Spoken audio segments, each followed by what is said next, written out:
Assalamualaikum warahmatullahi wabarakatuh. Perkenalkan, saya Alista Waradinia dari Prodi S1 Manajemen. Di sini saya akan membahas tentang studi case yang berjudul Internationalization at Vodafone. Sebelum kita melangkah lebih lanjut, mari kita melihat cuplikan video berikut ini.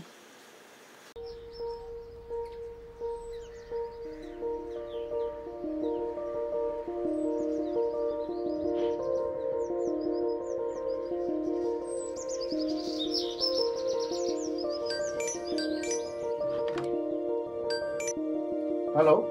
Hi. Tati, can I see your phone? Okay. Okay. Sure. Cool. I think they'll be super excited. How cute. Can you hear us?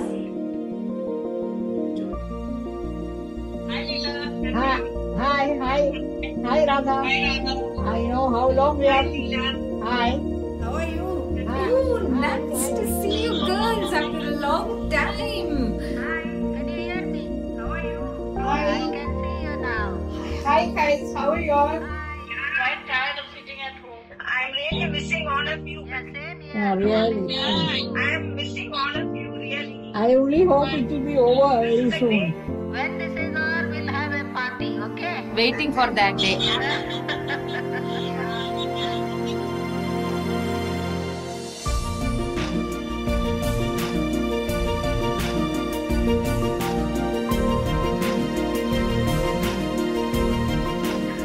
My daughter and her father was saying, Ayya, what is this? You're so cool. I said, I like to do all things like that.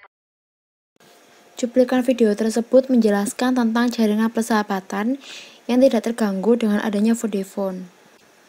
Yang artinya, jika kita menggunakan Vodafone kapanpun dan dimanapun, baik kita menggunakan platform berupa WhatsApp, Messenger, Google Meet, or Google Duo, kita akan tetap terhubung baik dengan keluarga atau rekan kerja. Dan dengan adanya Vodafone, kita akan tetap terhubung atau stay connected. Yang selanjutnya ini ada company profile. Vodafone merupakan sebuah perusahaan telekomunikasi multinasional dari Inggris yang berlokasi di London. Vodafone merupakan perusahaan telekomunikasi mobile kedua terbesar di dunia dengan memiliki jaringan di 64 negara dan di 5 benua.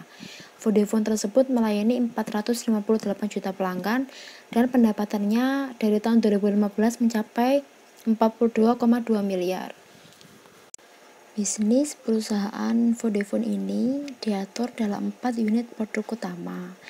Yang pertama adalah layanan konsumen, yang kedua ada komunikasi terpadu, yang ketiga ada layanan konsumen emerging market, dan yang terakhir ada layanan perusahaan. Yang selanjutnya ini ada tantangan regulasi, teknologi, serta peluang dari perusahaan Vodafone.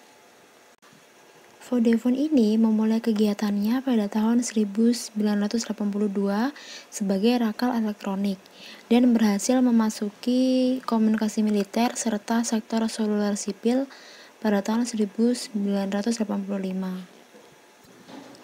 Vodafone merupakan salah satu layanan perusahaan yang melayani telekomunikasi pertama yang mengubah jaringannya ke dalam teknologi baru. Deregulasi di Eropa dimulai pada pertengahan tahun 80 dan berkembang di tahun 90-an dengan diperkenalkannya standar teknologi Eropa yaitu Global System for Mobile atau GSM yang sekarang digunakan di 219 negara. Berikut ini merupakan evolution of Vodafone. Vodafone ini merupakan perusahaan telekomunikasi Inggris yang didirikan pada tahun 81 oleh dua orang, yaitu Ernest Harrison dan Gary Wen. Pengembangannya ini dimulai dengan Departemen Rakal Strategik, di mana anak perusahaan dari Rakal Elektronik ini membentuk bisnis yang disebut dengan Rakal Vodafone dan kantor pusatnya berada di London. Pada tahun 91, Rakal Vodafone terpisah dari perusahaan induknya dan menjadi Vodafone Group yang dipimpin sendiri oleh Gary Wen. Selama periode ini, nama kedua perusahaan Rakal Vodafone di mana Rakal Telekom berada di bagian bawah dan Voda berada di bagian atas. Pada tahun 97, perusahaan menerima desain ulang seperti lingkaran merah dengan kutipan putih di tengah dan melakukan perkembangan versi logo lain seperti ditambahkannya bentuk 2 dimensi. Akan tetapi pada tahun 2017, manajemen memutuskan untuk kembali ke logo sebelumnya yaitu pada tahun 97. Ancaman pesaing asing. Pada tahun 98, rata-rata 3 operator yang ambisius seperti Prancis, Jerman dengan cepat melihat peluang untuk ekspansi di Inggris. Pada tahun ini juga perusahaan Vodafone diserang melalui aliansi yang dibangun oleh pesaing. Ekspansi internasional. Yang pertama, perusahaan Vodafone memulai ekspansinya dari negara-negara yang perbedaan budayanya masih rendah, seperti negara Teluk dan negara Malta. Hal itu dilakukan karena potensi bisnis dari pasar-pasar ini masih terbatas dan telepon seluler masih terfragmentasi dengan operator kecil. Pada tahun 99, perusahaan Inggris berhasil mengakuisisi 45% saham dari AirTouch Cellular, merupakan sebuah perusahaan California yang menggunakan standar teknologi AMPS yang setahun kemudian berganti nama menjadi Verizon Wireless. Dan yang terakhir ini ada question and answer dari topik Vodafone. Yang pertama, apa sifat lingkungan bisnis internasional yang dihadapi oleh perusahaan Vodafone dan jelaskan jenis risiko apa yang dihadapi perusahaan. Jawabannya adalah sifat lingkungan bisnis internasional yang dihadapi oleh Vodafone ini cenderung kompetitif dan menyebabkannya hilangnya saham AirTouch serta hilangnya pasar di negara-negara seperti negara Prancis, Amerika Serikat, dan Jepang. Hal tersebut dinamakan risiko lintas budaya. Selain itu, mengapa Vodafone kehilangan pasar?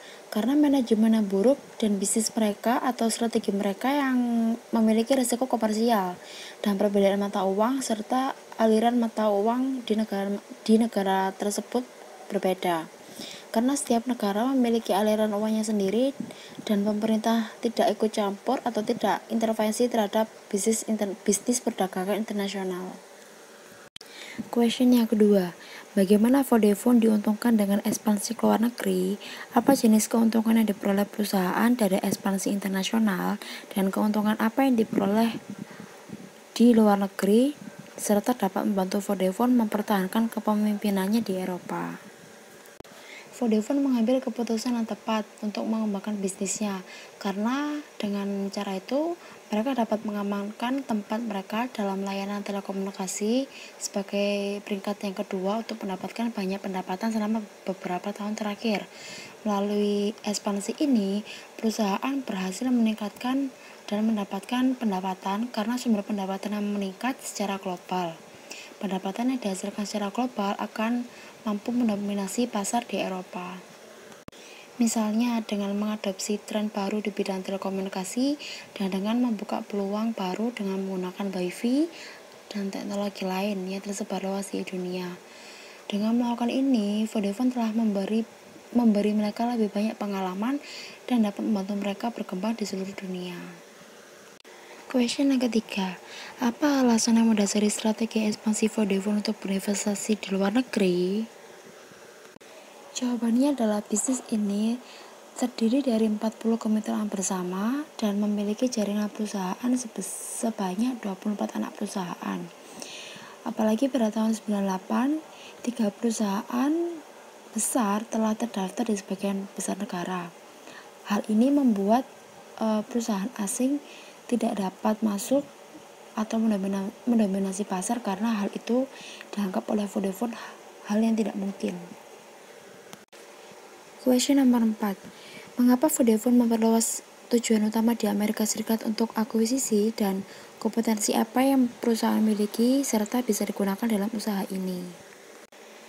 Jawabannya adalah dengan menggunakan strategi tersebut, Vodafone sudah memperluas pasar mereka, memperluas bisnis pasar mereka melalui pengembangan negara. Hal ini dapat menghasilkan lebih banyak keuntungan disertai dengan layanan yang baik.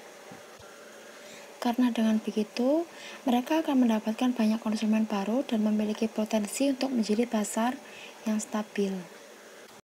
Question nomor 5. Mengapa pemerintah dan publik Jerman menolak akuisisi manajemen? Apakah ada kesamaan dengan kurangnya keberhasilan perusahaan untuk mengakuisisi operator lokal Cina atau saham di Cina? Jawabannya, pengambil alihan tersebut ditolak karena perusahaan manajemen operator seluler Jerman sudah dalam negosiasi dengan perusahaan lain seperti Hutchinson Whampoa di Hong Kong, Cina, dan Vivendi. Bisnis tersebut dihadapi oleh Vivendi, Whampoa, dan Hutchinson oleh tantangan dalam menolak tawaran yang ditawarkan kepada mereka. Hal ini memuncak dengan akuisisi direktur manajemen yang menyebabkan grup memiliki lebih dari 50% korporasi, sedangkan pasar Cina telah gagal dan berhasil memotong pasar India, yang sekarang dapat melayani lebih dari 100,42 juta pengguna. Terima kasih, itulah sekian dari presentasi saya. Maaf jika ada salah kata. Wassalamualaikum warahmatullahi wabarakatuh.